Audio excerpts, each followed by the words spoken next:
আমার ইলিশ মাছের ডিম বোনা। হ্যালো গাইস, নমস্কার।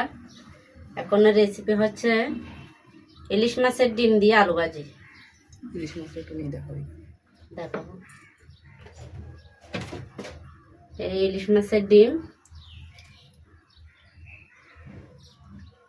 আসলে ফ্রিজে রাখছি তো কালারটা চেঞ্জ হয়ে গেছে। এতে তেল দিয়ে দিছি, এবার দিয়ে দেবো পেঁয়াজ কুচি, দিয়ে দিলাম কাঁচামরিচ কুচি,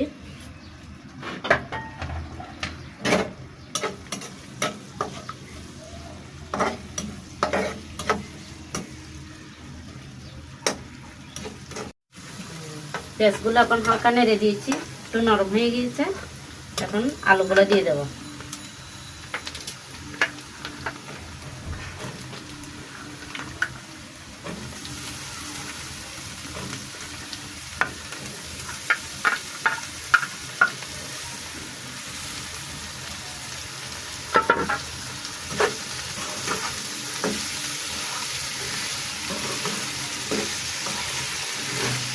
আলুটা একটু ভেজে নেব,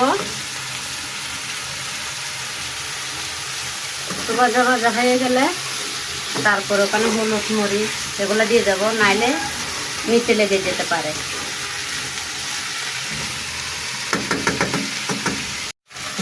আলুগুলো একটু ভাজা ভাজা হয়ে গেছে, এখন দিয়ে দেবো হলুদ গুঁড়া,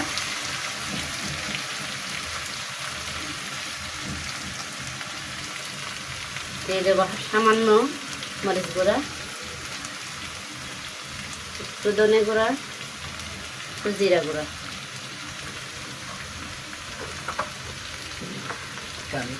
দিয়ে দেবো সামান্য লবণ।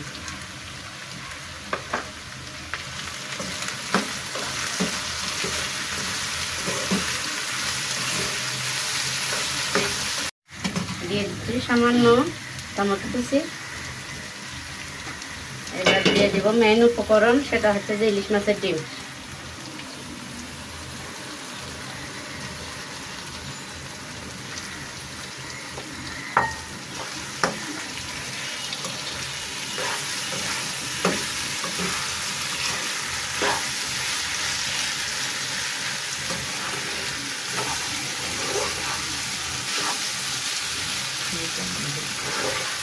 দশ মিনিট পর নামিয়ে ফেলবো, কিছুক্ষণ জাল হতে থাকুক। বাটিটা দিয়ে একটু পানি দিতে হবে,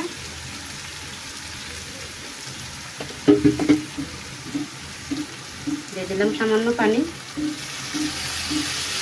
এবার হতে থাকুক, পরিবেশন করব। রান্নাটা শেষ।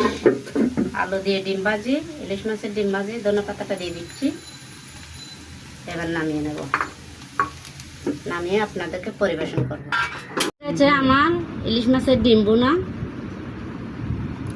ইলিশ মাছের ডিমটা এবং আলু ভাজি খুব স্বাদ হয়েছে, আপনারাও করতে পারেন। আসলে আমার ওয়াইফকে আমি এরকম বলি, ইলিশ মাছের ডিমটা আলু দিয়ে এরকম ভুনা করলে সেই স্বাদ। আপনারা করে দেখেন, খুব মজা।